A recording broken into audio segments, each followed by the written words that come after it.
Алдарыңызда Қанатұлы Оразғали, бізде кезекті шолу Чанган X5 автокөлігі. Мое время было другое, ваше другое. Мир конкуренции государства к государству, народа к народам, человека с человеком. Все время надо двигаться вперед, как будто ты плывешь против течения. Әдеттегідей алдыңғы бөлігінен бастайық, достар. Үстіңгі бөлігін қарайтын болсақ, осындай ұзын күндізгі жарық шамдары, және де бұларда линза оптика орналасқан. Решеткалары осындай керемет дизайнда орналасқан. Енді мынандай астыңғы жағында қызыл спорт.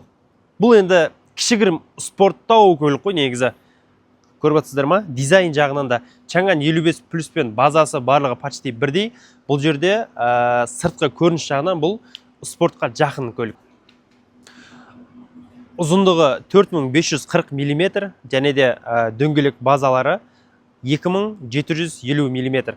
Бұл жерде достар айта кететін жайт, мына дөңгелек базасы үлкейген сайын көлік жұмсақ жүреді. Бұл жерде үлкендердің қатарына кіреді.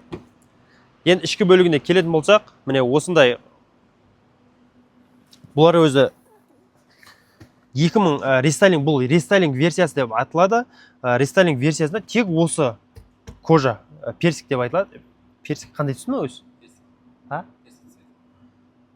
Короче, осындай оранжевый қазықшы қайтып айтады.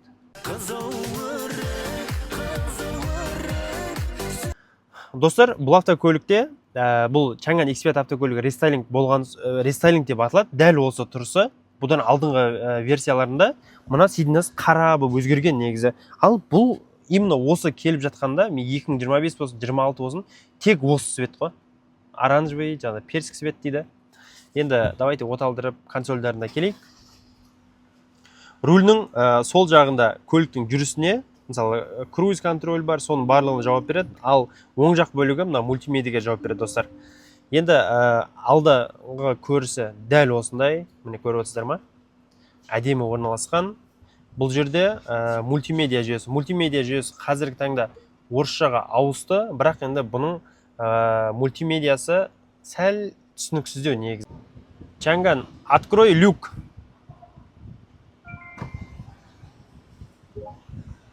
Көрдіңіздер ма? Бұл жерде голосовой управление барлығы жұмыс жасайды. Және де мынау осы Чанган автокөліктеріне барлық қазір русификация дүниесі IT саласына дамып жатыр. Енді дилерскені алатын болсаңыздар, бұл жүйенің барлығы қондырылған. Ал егер сіздер Қытай нарығына арналған алатын болсаңыздар, оның іші қытайша болады, орысша аударылмайды. Оны арнайы русификация жасайтын мамандар өздері жасап береді. Примерно бір 15-20 мың теңгенің шамасында. Мынау орындығына келетін болсақ, бұл жерде жұмсақ, міне қарасаңыздар болады. Мен бойым 1,80, бойым почти басым тимей тұр, нормальный, әдемі. Және де мынау орындықтары спортқа арналған сияқты, жаңағыдай арқасында подлокотник жаңағыдай алмайды. Орындықтың қозғалтқыш жүйелері механикалық, ешқандай электронды емес. Ортадағы консольда парктроник батырмасы бар, және де электронный ручник, және де автохолд жүйесі, драйв мод жүйесі бар. Драйв модтың өзі 5 түрге бөлінеді. Умный, эко, жаңағыдай рейс, кәдімгі трасса, в общем, өзі бөлінеді, бір 5 түрге бөлінеді. Және де рейс деген түрінде, мысалы, мына жақтан қосатын болсаңыздар, ана колонкалардан жаңа не істейді, дауыс шығып тұрады. Бірақ енді глушилден шыққандай болып шығады, кәдімгі жарысатын автокөлік сияқты. Бірақ ол тек ішке естіледі, сыртқа естілмейді. Енді жоғары жақ осындай үлкен панорама, және де мынау перделермен физикалық батырма, мысалы мынау жабу жүйесінде де бар. Осындай LED жарық шамдары. Артқы бөлігіне келетін болсақ, міне, орын бар. Едәуір үлкен орын бар мына жерде. Жоғары жақта да орын бар, мына жерде де. Алдыңғы бөлікте мен қазір отырып келдім, өзіме ыңғайлы. Артқы бөлікте қазір қарасаңыздар болады. Өте кең. Сосын бұл Чанган 55 Чанган X5 автокөліктерінде бұдан ең жоғары комплектация бар. Ол жерде мынау электронный батырмамен келеді. Ол бірақ бізге келмейді. Біраздан бері мен көрмедім ол көлікті. Тек Чиментте ғана бір-екі рет байқадым ол автокөлікті. Ал қазір сатылып жатқан рыноктағы полный деп жатқандарымыз, ол негізі ең полный емес. міне багаж бөлігіне келетін болсақ, міне өзінің таблетка түрінде запаска баллондары және де осындай өзінің керекті құрал жабдықтары бар. Мына жерде аварийный знак. В общем, керекті дүниенің барлығы бар, достар. Багаж сыйымдылығына келетін болсақ, дәл осы тұрса 317 литрге арналған, ал мына нелерді орындықтарды бүгетін болсақ 1400-ден асады ғой, достар. Енді осындай автокөлік кроссоверге жатады бұл. Және де бұл автокөлік қазіргі таңда кеңінен таралған, осындай өзінің группалары да бар, басқалары да бар. Бұл енді трассада да көрсеңіздер болады, үшім жүткіп кетіп бара жатқан ғой. Алло, ассалаумағалейкум, братан. Индира берден звондап тұрған сізге, братан. Братан, сізді алып кетейік та, братан, жаныңыз рахатына, бармайсыз, мен алдыма отырып алайын, тұрып. Ендігі кезекте өзіме ұнаған 4 жақсы жағын, және де 4 жаман жағын айтып өтейін, достар. Давайте жаманынан бастайық.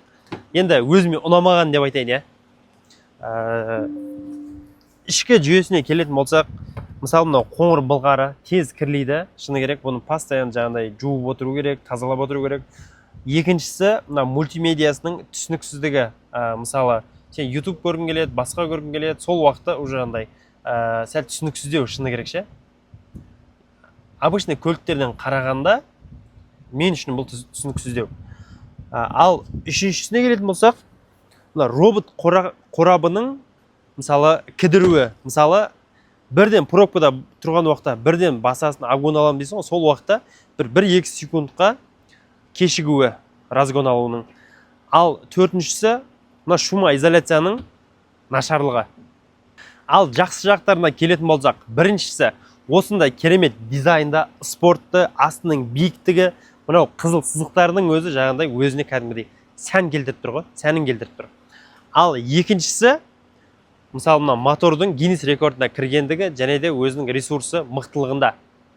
Ал үшіншісіне келетін болсақ, мынандай бағада, қараңыздаршы, мынандай бағада, мысалы примерно бұл 8 миллион шамасы тұрады, осындай опциямен жаңағыдай мықты көріністе, мысалы осындай бағаға мен арзиды деп ойлаймын. Ал төртіншісіне келсек, достар, комментарийға жазып кетсеңіздер, сіздер осыны айдап жүрген жандар бар осы көлікті. Сол өзіңізге ұнаған жақтарын комментарийға жазып кетіңіздер, löпілді басып кетіңіздер, достар. Қиын болмаса тіркеліп кетіңіздер. Келесіде қандай автокөлік түсірейік, комментарийға жазып кетіңіздер оны да.